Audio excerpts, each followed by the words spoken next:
The first thing I'd probably address with the conversation, Rick, that you were having is, I believe the exact wording in your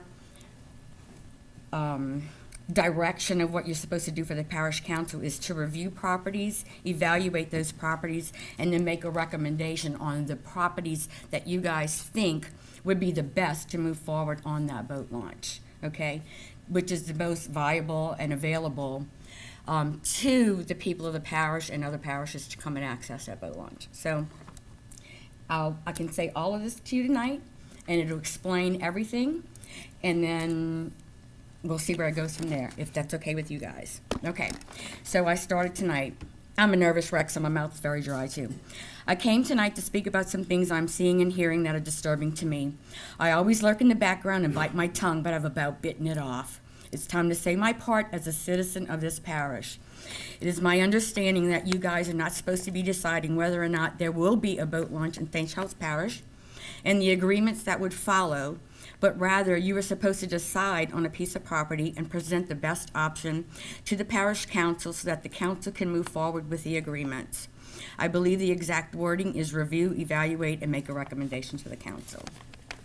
I think in the beginning that is what was happening here, and I think all of you have finally concluded that one of these pieces is the only property that's available and viable to fulfill the parish's wants and needs. All of the weeks of discussion that have ensued after that to try to get that property donated or sold, or to have the length of the lease or the monthly payments renegotiated should be a mute issue where all of you are concerned. You had one job: pick a piece of property and present it to the council. The job should be over. It's time to fulfill that job request, in my opinion. I can tell you that I'm tired of hearing my family being dragged through the mud, and since you guys have made it your business to try to overstep your tasks, I would love to clarify a few things for all of you as well as the citizens of St. Charles Parish. The parish has been discussing a boat launch on the eastern side of the parish for years. Mary Neal Cooley owned the Gator Cove piece when the parish approached them. Remember that. Okay, the parish approached them.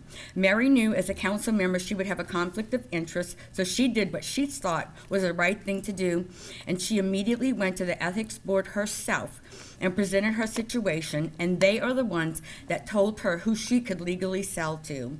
They told her no parents, no children, no siblings, no grandchildren.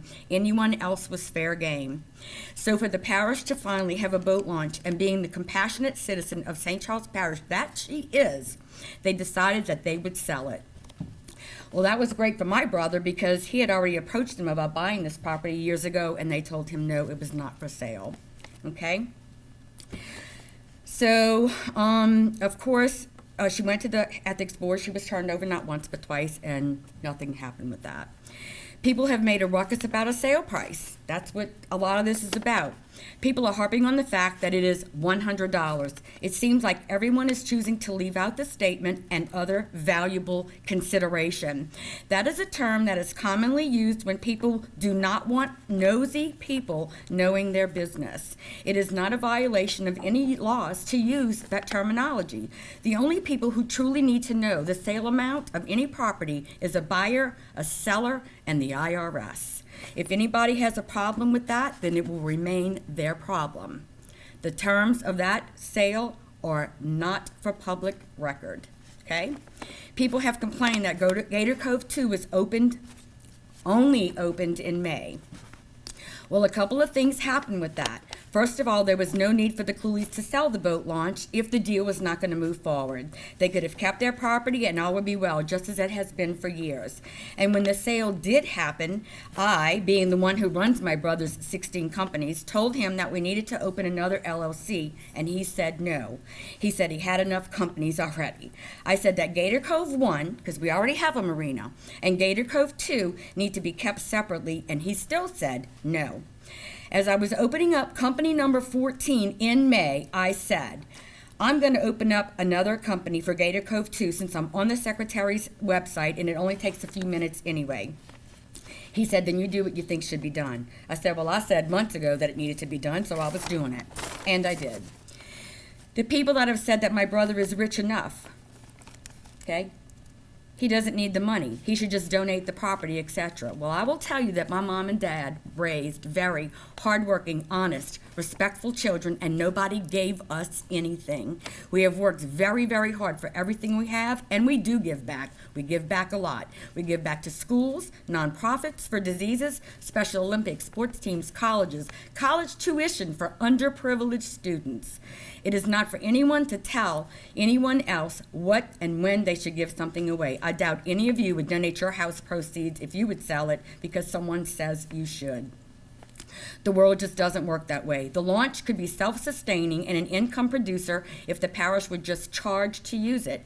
I know the boaters that come to Gator Cove Marina One have no problem paying to launch. They are grateful to have a place to launch that is convenient to them. I am certain the same would happen with Gator Cove too. Many people ridiculed Mary Cluley the night the news media overstepped their boundaries and stepped onto the council stage when they placed a camera in her face.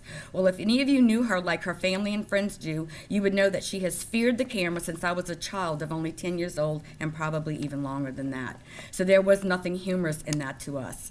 I know for a fact that that same guy was offered to do an off-camera interview, which never happened, and he was offered to be taken to the property on 3 separate occasions. First day he was busy. Second day he said he didn't work on weekends, and Monday he was a no-show. So he shows up at a meeting and tries his hardest to make her look foolish.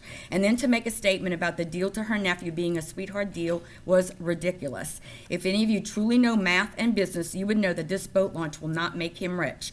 Of the monthly lease income, property taxes, insurance, and accounting fees, all of that will reduce that amount, which, by the way, will do nothing but increase over the next 30 years. And let's not forget, he still had to buy the property. So no, it's not a sweetheart deal by any stretch of the imagination. It's been nothing but a nightmare, in my opinion.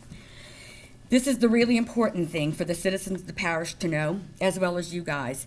The lease was negotiated a couple of times with the parish wanting more land and then more time, which was granted. It was the parish that came up with the monthly figure, which was lessened, okay, because we thought that it was probably too much.